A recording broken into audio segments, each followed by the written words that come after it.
Hi, my name is Father Mike Schmitz, and this is Ascension Presents. So a number of years ago, I was reading about the life of St. John Paul the Great, St. John Paul II, and not just about his later in life, which is incredible, and just obviously, I think for almost anybody who knows of John Paul, they know that this man was a great saint, a great saint. But if you read his early life, you realize the influence that his father had on his life. And this is really remarkable. The influence that parents have on their kids, the influence that siblings have on each other, the influence that bosses have on their employees or coworkers have on each other. We all know about peer pressure. We all know that every single person, everyone watching this, you have influence over someone. You have some kind of influence. And I remember reading a book a couple of years ago that said, essentially, leadership is influence. Leadership isn't a title. Leadership isn't like some honorary whatever. The leadership is influence. And if you have influence, that means in many ways you're leading. You're leading. So whether you're a parent, whether you are, again, a sister, brother, whether you are a priest in a parish, a DRE, a catechist, whatever you do, just someone who just walks through life, you have influence on somebody. The question is this: how are you influencing them? You're a leader. You're leading people. If you're influencing them, you're leading them. How are you leading them? Where are you leading them? The reason I bring up St. John Paul the Great and his dad is that when some people had asked him about his father, was your father really hard on you? Like he was a former military man, and here's John Paul II, who was very disciplined and had got a lot of character, became a great saint. Was your father really hard on you? Because his dad was really religious, was really spiritual, deeply spiritual, man of prayer. John Paul, was your dad really hard on you? And John Paul II looked back and said, my father was not hard on me. He said, my father was so hard on himself that he found no need to be hard on me. And I thought, that's a really interesting thing. Here is this man who knew that he was leading his son. He knew he was influencing his son.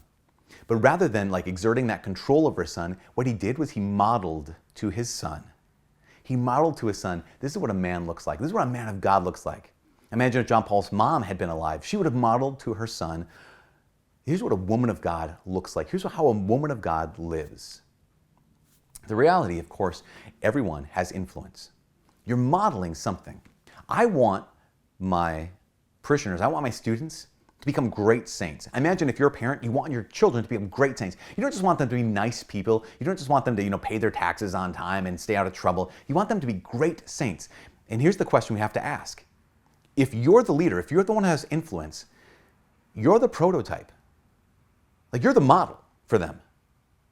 The question is, as the prototype, as the leader, as the one with influence, as the model, if your sons, your daughters, if your siblings, if my parishioners, if they lived like you, if they lived like me, would they become great saints, or would they become just moderately nicer people?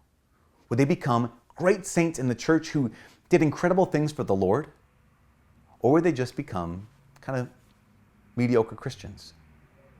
You're the prototype. In fact, it's not anything new. In fact, in St. Paul's first letter to the Corinthians, chapter 11, the very first line in chapter 11 is this. He says, be imitators of me, as I am of Christ.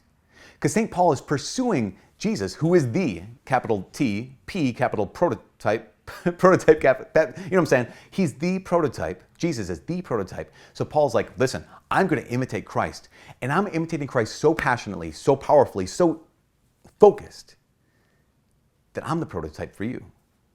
If you imitate me, if you live how I live, listen, you will be nothing short of great saints.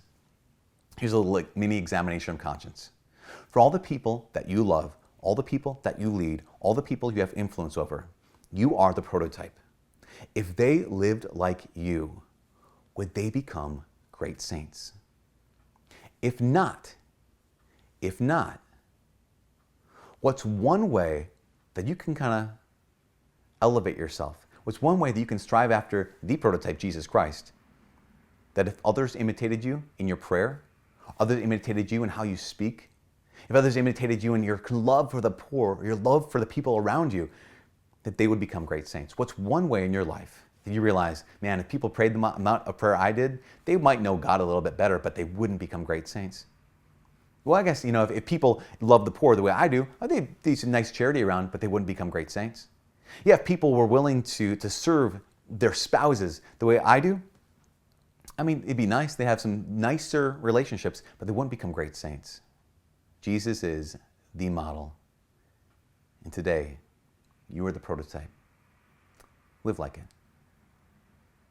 From all of us here at Ascension Presents, my name is Father Mike.